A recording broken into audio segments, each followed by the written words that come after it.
मी सचिन ओडगुले. आपण आज पाहणार आहोत ओबीसी कुणबी जे आहे, कुणबी दाखला, कुणबी मराठा, मराठा कुणबी जो दाखला भेटतो आपल्याला तो ओबीसी प्रवर्गातून भेटतो. ओबीसी म्हणजे इतर मागास प्रवर्ग. तो दाखला काढण्यासाठी जे आहे ते कागदपत्रांची पूर्तता काय आहे, कागदपत्र कशी काढणार आहेत आपण, त्या कागदपत्रांची प्रोसेस कशी करायची ते पाहणार आहोत. कुणबी प्रमाणपत्र किंवा ओबीसी मधलं कोणताही दाखला काढण्यासाठी आपल्याला आपले सरकार .mahaonline.gov.in जी वेबसाईट आहे त्या वेबसाईटला गेले तर तुम्हाला त्या वेबसाईटवरून आपल्याला दाखले काढता येतात. किंवा आपण तुमच्या जवळचे जे नागरिक सुविधा केंद्र आहे तहसील ऑफिसचं त्याच्यातून तुम्ही ते दाखले काढू शकता. किंवा तुमच्या इथलं जवळचं जे माही सेवा केंद्र आहे त्या माही सेवा केंद्रातून तुम्ही हे दाखले काढू शकता. दाखला काढण्यासाठीचं प्रोसेस काय असते, तुम्हाला ज्यावेळेस कुणबी दाखला काढायचे, कुणबी मराठा दाखला काढायचे, मराठा कुणबी दाखला काढायचे, तो दाखला काढण्यासाठी सगळ्यात पहिल्यांदा तुम्हाला जे असतं ते एक 67 आधीचा पुरावा लागतो ज्याच्यात तुमची जात नमूद आहे. तो जात नमूद पुरावा तुम्हाला कसा भेटणार आहे, तो जात नमूद पुरावा तुम्हाला ज्यांच्याशी तुमचा पुरावा जोडणार आहे, ज्यांच्याशी तुमचा पुरावा भेटणार आहे, तो पुराव्याशी तुम्हाला तुमचं नातं स्पष्ट करायला लागणार आहे. मग ते तुमचे आजोबा, पणजोबा, खापर पणजोबा किंवा पणजोबांचे भाऊ, ज्यांचा कोणाचा तुम्हाला पुरावा भेटणार आहे त्या पुराव्यामध्ये तुम्हाला तुमचे जो पुरावा आहे त्यांच्याशी तुमचं नातं स्पष्ट करता आलं पाहिजे. तर त्यामध्ये काय आपल्याला लागतं हे पहा. आता समजा तुम्हाला जातीचा दाखला काढायचा कुणबीचा, सर्वप्रथम तुम्हाला एक तुमची वंशावळ तयार करायला लागणार आहे. आता ही वंशावळ तयार करताना आपल्याला जी वंशावळ तयार करायची ते वंशावळ कशी तुम्ही तयार करणार आहे, तर तुमचे जे नावं आहेत ती नावं तुम्हाला कसे भेटणार आहेत की तुम्ही स्वतः अर्जदार, समजा तुम्ही स्वतः आहे, तुमचे वडील, तुमचे आजोबा, तुमचे पणजोबा, तुमचे खापर पणजोबा यांच्यापर्यंत तुम्ही जी वंशावळ जोडताय. किंवा आता तुम्हाला जर पुरावा तुमचे दुसऱ्या चुलत आजोबांचा भेटला, चुलत पणजोबांचा भेटला, ज्यांचा तुम्हाला पुरावा भेटणार आहे त्यांच्याशी तुमचं नातं स्पष्ट व्हायला लागतं. आता ही वंशावळ कशी काढायची, समजा आता तुमचे सातबारे आहेत, फेरफार आहेत, सातबारे फेरफारच्या आधी क पत्रक आहे, ड पत्रक आहे, ई पत्र आहे. ओके, त्यांच्यापर्यंत जाण्यासाठी तुम्हाला फेरफार, तुमचे फेरफार मध्ये नाते स्पष्ट असतात, कोणाकडून कोणाकडे शेत जमीन आली ते कसं स्पष्ट करायचे ते आपण पाहणार आहोत. हे पहा, आता गाव नमुना 14 जे आहे ते आपल्याला जातीचा नमूद उल्लेख असतो. त्याच्यानंतर खरेदी खत असतात त्याच्यात जात नमूद असते. अजून शासन स्तरावर जे जे कागदपत्र आहे ज्याच्यात जात नमूद आहे असा कोणताही पुरावा आपण ग्राह्य धरू शकतो. पण तो पुरावा आपल्याला भेटला तर त्या पुराव्याशी नातं कसं स्पष्ट करायचे, त्यासाठी आपल्याला एक वंशावळ तयार करायला लागते. वंशावळ जी आहे तुमची ते कागदपत्रांच्या आधारे तयार होते. समजा तुमच्या शाळेचा दाखला आहे, तुम्ही अजय, तुमचा समजा शाळेचा दाखला आहे, तुमचा एक शाळेचा दाखला द्यावा लागणार आहे.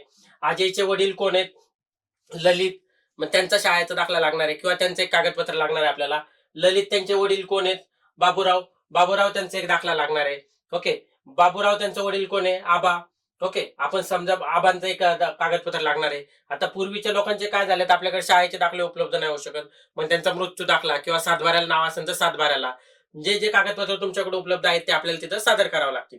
ओके, आता ही वंशावळ तुम्हाला जी करायची ती तुम्हाला वंशावळ करण्यासाठी सर्वप्रथम तुम्हाला एक तुमच्याकडे जेवढी नावं माहिती तुम्ही लिहूं घ्या. तुम्हाला जी नावं आठवत नाही किंवा जी तुम्हाला माहित नाहीये त्यासाठी तुम्हाला सातबारे फेरफार काढावं लागणार आहेत. मग सातबारे फेरफार कसे काढायचे, ज्या तुम्ही तालुका ज्या लेवलला आहेत, तुम्ही ज्या तालुक्यात तुम्ही राहता तिथले तालुक्यात प्रत्येक तालुक्याचा एक रेकॉर्ड विभाग असतो. त्या रेकॉर्ड विभागाला तुम्हाला अर्ज करावा लागतो. ओके, तो अर्ज केल्यानंतर तुम्हाला तिथनं रेकॉर्ड विभागातून तुमचे सातबारे फेरफार काढण्यासाठी जेव्हापासून तुमचे समजा आता तुमचे सर एक गट नंबर असेल, एक्झाम्पल समजा एक 100 नंबरचा गट नंबर आहे तुमचा, त्या गट नंबरचे तुमच्याकडे जेवढे उपलब्ध सातबारे असतील आणि त्याचे फेरफार भेटतील, म्हणजे तुमच्या नावाचा जो सातबारा असेल, समजा 100 नंबरचा सातबारा आहे, त्या सातबाऱ्यावर तुमचं जे नाव आहे त्या नावाचे सगळे फेरफार आणि तुमचे सातबारे ते तुम्हाला पहिल्यांदा काढून घ्यायला लागतील. ते सातबारे फेरफार काढल्यावर तुम्हाला लक्षात येईल की गोदाजीकडून त्यांची जमीन आली तिघा भावा, त्यांच्या 3 मुलांना, दगडू, आबा, मारुती. म्हणजे आबांनंतर तुम्हाला काही ठिकाणी एकुम्या लागलेलं असतं, जो मोठा मुलगा आहे त्याचे नाव लागलेलं असतं. मग त्या एकुम्याचं नाव जे असतं ते तुमच्या फेरफार मध्ये नोंद असते की एकुम्या म्हणून यांचं नाव लागलेलं आहे, यांना हे 3 भाऊ आहेत पण एकुम्या म्हणून एक नाव लागलेलं आहे. तर मग ते फेरफार काढायला लागतो. त्याच्यानंतर ते दगडूकडून ती जमीन त्यांच्या मुलाला येते की ओके, दगडू मयत झाल्यानंतर त्यांची जमीन दगडूच्या मुलाला येते आणि आबा आणि मारुतींची जे वारस असतील त्या वारसांना ती जमीन येते. ओके, किंवा त्यांची सगळ्यांची नावं लागलेली असेल तर प्रत्येकाचं सेपरेट नाव असतं. आबाकडून त्यांची जमीन त्यांच्या मुलाला येते, म्हणजे बाबूरावकडून त्यांची जमीन त्यांच्या मुलाला येते, त्यांच्याकडून जमीन तुम्हाला येते. म्हणजे असं तुम्हाला यांच्यातनं वंशावळ स्पष्ट करायला लागते. ही वंशावळ स्पष्ट करण्यासाठी तुम्हाला कागदपत्र असणं गरजेचं आहे. त्यासाठी तुम्ही जो अर्ज करणार आहे तुम्हाला जे सातबारा फेरफार भेटणार आहे त्यामधून पण तुमचं जर 1930 पर्यंत तुमची वंशावळ नसेल स्पष्ट होत तर त्याच्या आधीच आपल्याला क पत्र, ड पत्र, ई पत्र काढावं लागतं. हक्काचे पत्रक असतात ते काढावं लागतात, ज्याच्यातनं तुमचे सातबाऱ्यावरून गट नंबर पडलेले आहेत किंवा वाटणी झालेली आहे, वाटणी पत्रक असतं, त्याच्यातनं तुम्हाला ती सगळी नावं तुमची भेटतात पूर्वजांची. ती नावं काढल्यानंतर ना तुम्हाला हे सगळे कागदपत्र तुमची वंशावळ तयार करून ते कागदपत्र तुम्हाला जे भेटणार ते कागदपत्र तुम्हाला ह्याच्यापैकी ज्यांचा तुम्हाला कुणबीचा पुरावा भेटतोय, समजा आता एक्झाम्पल म्हणून आपण घेतलं दगडूंचा कुणबीचा पुरावा भेटलाय, तर मग तुम्हाला हे प्रत्येकाचं एक एक 7-12 फेरफार त्याच्यात सादर करून दगडूशी तुमचं नातं स्पष्ट करावं लागणार.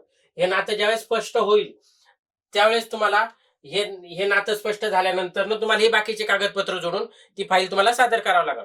त्यामध्ये आता तुम्हाला नातं स्पष्ट होण्याचे डॉक्युमेंट जोडले तुम्ही, ते नातं स्पष्ट होण्याच्या डॉक्युमेंट मध्ये तुमचं काय काय आहे, आता तुम्हाला जे आहे नातं स्पष्ट होण्याचे 7-12 फेरफार, गाव नमुना 14, त्याच्यातले जे जे कागदपत्र जोडलेत तुम्ही, ते कागदपत्र तुम्ही जोडल्यानंतर ना तुम्हाला अधिकचे डॉक्युमेंट लागणार आहेत तुमचे. जर तुमचं काय खरेदी खत झालेलं असेल, विक्री खत झालं असेल, ज्याच्यात जात नमुने असं कागदपत्र, किंवा त्याच्यानंतर तुमचे स्थानिक स्वराज्य संस्था आहेत त्याच्यात रेकॉर्ड असतात, पूर्वीच्या लसीकरणाचे रेकॉर्ड आहेत, वेगवेगळे कागदपत्र आहेत जे शासन स्तरावर उपलब्ध आहे, शासकीय स्तरावर जे जे कागदपत्र उपलब्ध आहेत, ज्याच्यात कुठेही तुमची नोंद कुणबी असेल तर तो एक पुरावा. ओके. किंवा तुमचे राष्ट्रीय नोंद वय वगैरे जे आहे त्याच्यात जी जी कागदपत्र आहेत ती तुम्हाला चालतात.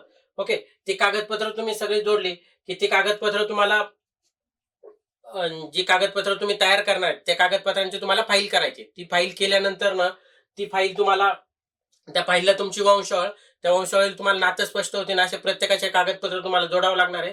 ते कागदपत्र जोडल्यानंतर ना त्याला तुमचं एक आधार कार्ड, पॅन कार्ड, तुमचा शाळेचा दाखला, वडिलांचा शाळेचा दाखला, जे जे जात नमूद पुरावे ते सर्व पुरावे त्याला आपल्याला सादर करावे लागतील.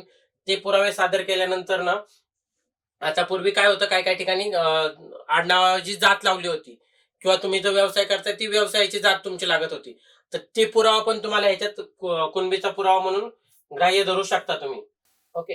हे सगळे पुरावे तुम्हाला भेटले, तुमची वंशावळ तयार झाली, सगळे पुरावे भेटले. ओके. ह्याच्यानंतर तुम्हाला एक घोषणापत्राचा फॉर्म असतो. त्या तुमच्या एरियातलं जे माहिती सेवा केंद्र असेल, नागरिक सुविधा केंद्र असेल किंवा तुमच्या इथलं जो तुम्हाला एक घोषणापत्राचा फॉर्म असतो, हा घोषणापत्राचा फॉर्म बोर्ड घ्यायचा आहे, हा फॉर्म भरायचा आहे. या फॉर्म मध्ये तुम्हाला ते जी जी कागदपत्र तुमच्याकडे तुम्ही काढलेली आहेत वंशावळ तयार करण्यासाठीचे ते कागदपत्र तुम्हाला घ्यायचे. त्याच्यामध्ये तुमचा एक अर्जदार असतो, ते अर्ज, तुमचा स्वतःचा शाळेचा दाखला, वडिलांचा शाळेचा दाखला, तुम्ही ज्यांचे पुरावा जोडणार आहे त्यांच्याशी नातं स्पष्ट होणारे पूर्ण जे कागदपत्र आहे ते कागदपत्र, ही कागदपत्र जोडून तुम्हाला त्याच्यावर एक 100चा स्टॅम्प पेपर घ्यायला लागेल. ते स्टॅम्प पेपर तुम्हाला, जर ते कागदपत्र तुमचं गाव नमुना 14 वगैरे मोडी लिपीमध्ये असेल तर ते तुम्हाला त्या मोडी लिपी धारक जे आहेत त्यांचं एक 100 रुपयाच्या स्टॅम्प पेपरवर प्रतिज्ञापत्र करायला लागतं.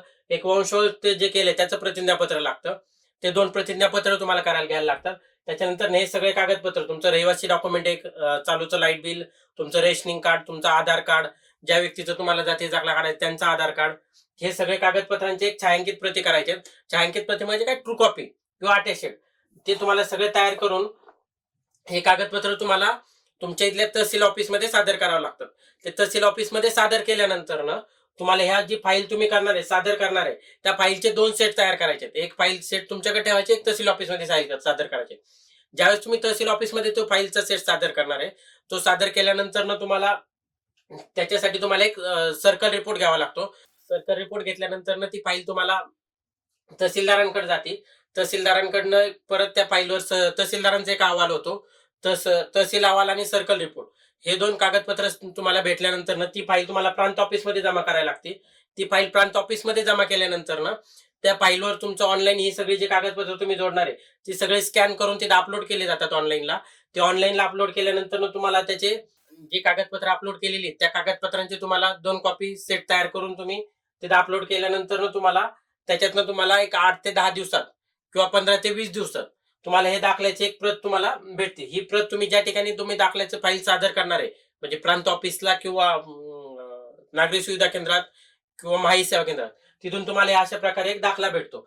हे दाखला जो आहे हा दाखला पूर्णपणे डिजिटली येतो. हा त्या माहिती सेवा केंद्रात किंवा नागरिक सुविधा केंद्रात तुम्हाला भेटतो. धन्यवाद.